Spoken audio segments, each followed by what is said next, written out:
interchangeably throughout the report, but I must note that these have very distinct and unique meanings, so that presentation's for another time. I have 4 basic points that I want you to leave with today. First, the problem. The proportion of youth experiencing homelessness in the United States that are queer is greater than the estimated total proportion of queer people in this country, and that being queer or transgender creates additional dangers for young people surviving without housing. Second, traditional programs, that is shelters, drop-in centers, and transitional housing and so forth, are not addressing the unique challenges and risks facing queer and transgender young people. So in light of this institutional shortcoming, the Minneapolis GLBT Host Home program offers the only community-based, queer-specific homeless youth serving program model in this country today. So I'll tell you about that model, the program evaluation we conducted to determine whether or not it was effective in meeting the needs of young queer folks, and why we ultimately determined that it was. But not only did we find this model to be effective, but as shown by programs emerging in Chicago, New York, and Huntsville, Alabama, the model is replicable and transferable to any city showing disproportional numbers of queer youth turning to the streets. Since Seattle proportions are even worse than our national average, I'll tell you about the work that's being done to bring this program here, why it is necessary, and how you can help. The National Coalition for the Homeless, National Foster Care Statistics by On the Move, Wilder Research, and the National Alliance to End Homelessness offers empirical data to support the claim that queer youth homelessness is inexcusably pervasive and worthy of specific public attention. About 50,000 youth in the United States sleep on the streets for 6 months or more, and 20% of these youth are queer identified, which is compared to the estimated 10% of the broader youth population. So that's 10,000 queer youth currently experiencing homelessness for 6 months or more in the United States today. Around 25% of former foster youth nationwide become homeless upon emancipation, and these youth are disproportionately young people of color. Though it is likely that these are gross underestimates, due to the methodological difficulties of counting homeless populations and the well-known phenomena of couch surfing and youth sex work, we can expect that this problem is far worse than we can empirically know. Not only do queer youth make up a disproportional number of street youth, but we also know that simply being queer or trans poses distinct and dangerous threats to success, let alone survival. The primary reported cause of homelessness among youth is family context, which for this population translates to my parents don't accept me or mistreat me because I'm queer or trans.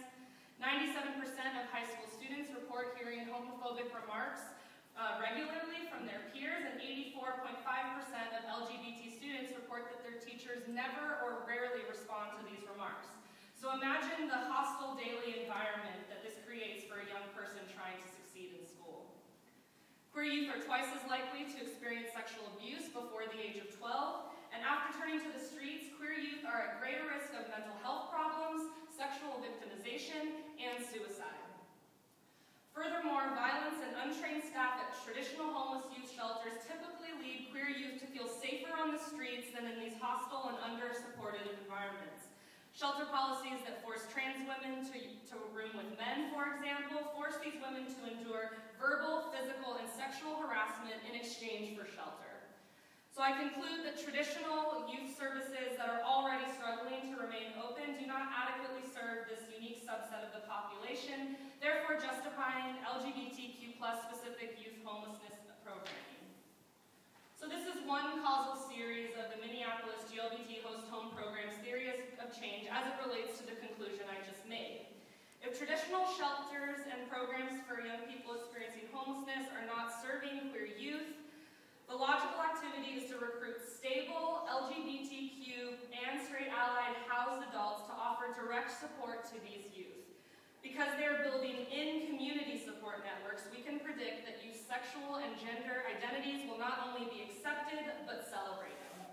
And ultimately, queer youth can begin to lead proud and prosperous lives as adults, thereby reducing the various dangers currently associated with being a queer adolescent.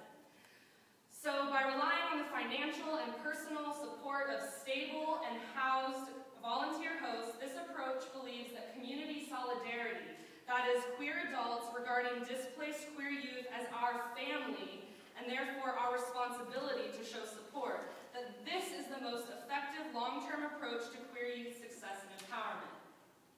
To test this theory, myself and a fellow member of the local queer activist network called We Are Family traveled to Minneapolis to conduct a program evaluation to answer these two basic questions. Does the GLBT Host Home program effectively address the unique problems facing queer youth experiencing homelessness, and how can that program better serve this population? We used a mixed method approach to maximize our ability to obtain accurate information regarding sensitive and confidential experiences, in addition to gaining an idea of how this program is experienced by the various perspectives of program stakeholders. But most importantly, how we entered this community as outsiders requires careful and consideration and intention. Because youth empowerment is the forefront value of this program's mission, we too had to adopt an empowerment-centered approach in order to accurately obtain the information for which we are seeking.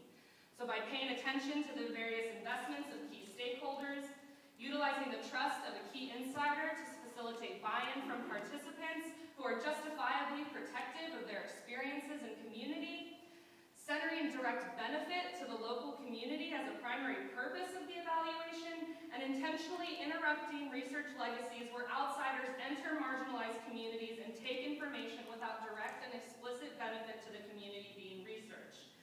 And also practicing constant transparency regarding my personal and We Are Family's collective agenda to learn about this program so that we can form one right here in Seattle. So these are the strategies we use to align with the program participants and build trust that allowed for authentic and accurate storytelling from participants. Here are the relevant findings that allowed us to conclude that this program was in fact effective in addressing the unique needs of queer youth experiencing homelessness. The majority of youth participants are transitioning into stable housing beyond their host home stay.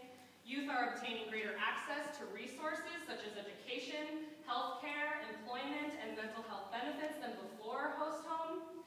All participants reported improved relationships and a sense of connection to a thriving queer community. And most telling of this program's effectiveness, even in spite of our plummeting economy, is that all of these successful outcomes among youth participants were achieved by utilizing the already strong resources of host volunteers and private funders. So since this model works, why not bring it to where youth homelessness is becoming increasingly queer? According to the Seattle Police Department and the Seattle-King County Coalition on Homelessness 2011 one-night count, there are approximately 500 to 2,000 homeless youth living on the streets of Seattle on any given night. The number of unsheltered and unaccompanied minors has nearly doubled since 2010, and approximately 50% of these youth are LGBT teens, which is more than double than the estimated national proportion. So this leads us to believe that Seattle has become a hotbed for displaced youth all over the Pacific Northwest, a proportional majority of whom are queer.